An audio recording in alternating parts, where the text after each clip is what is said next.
فتح مکہ کا دن ہے. آپ جانتے ہیں کہ حضور کے پیچھے ایک بچہ بیٹھا تھا، حضور کا ردیف، جو خوشی سے اچھلتا تھا. بڑی خوشی کا دن تھا، لیکن میرے حضور کا سر عجز سے جھکا ہوا تھا، حتیٰ کہ امامے کا کور اونٹنی کی کوہان کے ساتھ لگتا تھا. لیکن وہ بچہ تھا، نو عمر تھا، وہ اچھلتا تھا خوشی سے، تو حضور سے روکتے تھے، پھر وہ اچھلتا تھا، پھر روکتے تھے. وہ بچہ کون تھا؟ تاریخ میں ڈھونڈے، نواسا نہیں ہے، کسی انصاری سردار کا بیٹا نہیں ہے، کسی قریشی سردار کا بیٹا نہیں ہے، حضور کے خاندان کا کوئی فرد نہیں ہے. ہم نے تاریخ ڈھونڈی تو وہ حضور کے آزاد کردہ غلام اور منہ بولے بیٹے زید بن حارثہ کا بیٹا اسامہ بن زید ہے. فتح مکہ کے دن اپنے ساتھ جس کو بٹھایا وہ غلام زادہ تھا. دنیا کو بتایا محمد عربی غلاموں کو عزت دینے آیا ہے. ایک غلام کو یہاں اپنے ساتھ سواری پہ بٹھایا، دوسرے کو کعبے کی چھت پہ چڑھا دیا. بلال حبشی کو کہا یہاں کھڑے ہو کے اذان پڑھو. اللہ اکبر! کہاں بلال مکے کی گلیوں میں ظلم اور جبر، جور اور زیادتی کا شکار ہوتے تھے. چکی پسوائی جاتی تھی اور جسم میں میخیں ٹھونکی جاتی تھیں، اور ذلت اور رسوائی کے گڑے میں ان کو دھکیل دیا تھا کفار نے. آج وہی غلام، وہی بلال کعبے کی چھت پہ کھڑا ہو کے اذان دے رہا ہے. اللہ اکبر! میں یہاں کھڑے ہو کے اذان دوں تو رخ کروں گا قبلے کی جانب، اور جب کعبے کی چھت پہ کھڑا ہوں تو پھر جدھر رخ کروں ادھر ہی تو قبلہ ہوگا. اب بلال اذان دے رہے ہیں، رخ کدھر کیا؟ حضور طواف کر رہے تھے، بلال اذان دے رہے تھے، جدھر جدھر حضور پھرتے وہ بھی رخ پھرتے چلے جاتے.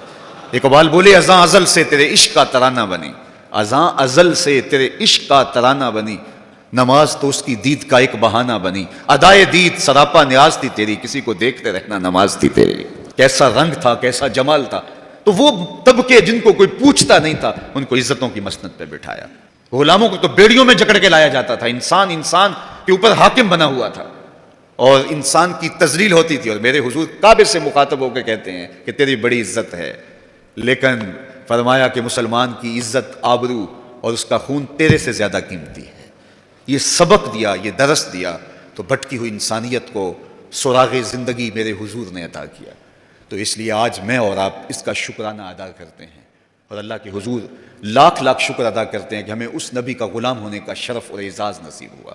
تو پھر ان کی تذکروں اور ان کی محبتوں کی خوشبو بکھیریں گے، ان کے ذکر کی مہک سے مشام ہستی کو کیوں معطر نہیں کریں گے، ان کا تذکرہ نور بھی کریں گے اور ان کے بتائے ہوئے طریقہ کو اختیار کر کے اپنی زندگی کو بھی نور نور کریں گے. آج ایک طرف ہم اپنے گھروں پہ چراغاں کرتے ہیں تو میں کہتا ہوں کہیں یہ چراغاں بنیروں تک محدود نہ رہ جائے. کوئی دیا لے کے دل نگر میں بھی آؤ، کہیں دل کی گلیوں میں اندھیرا نہ رہ جائے. تم گلیوں میں تو جھنڈیاں لگا دی، کہیں دل کی گلیاں ویران نہ رہ جائیں. آؤ کوئی جھاڑو لے کے دل کی صفائی بھی کرو، تمہارا اندر بھی ستھرا ہو، تمہارا باہر بھی ستھرا ہو. پھر میرے مصطفیٰ پہ درود پڑھو. یاری لا تو پاک نبی سنگ اے پر پوری یاری، پھر درود قبول ہے تیرا لکھ نالوں ایک واری.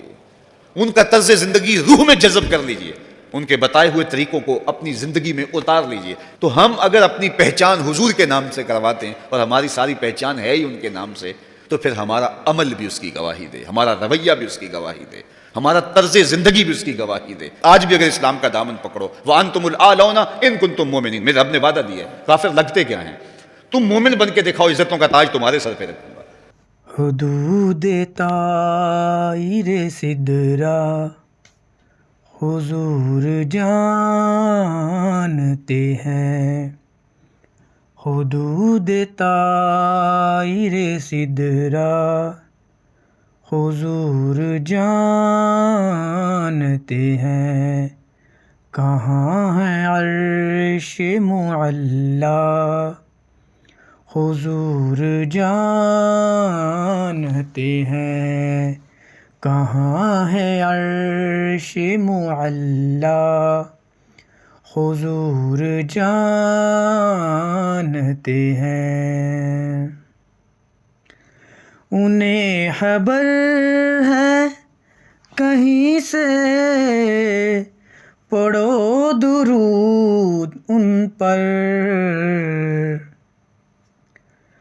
انہیں خبر ہے کہیں سے، پڑھو درود ان پر. تمام دہر کا نقشہ حضور جانتے ہیں. تمام دہر کا نقشہ حضور جانتے ہیں.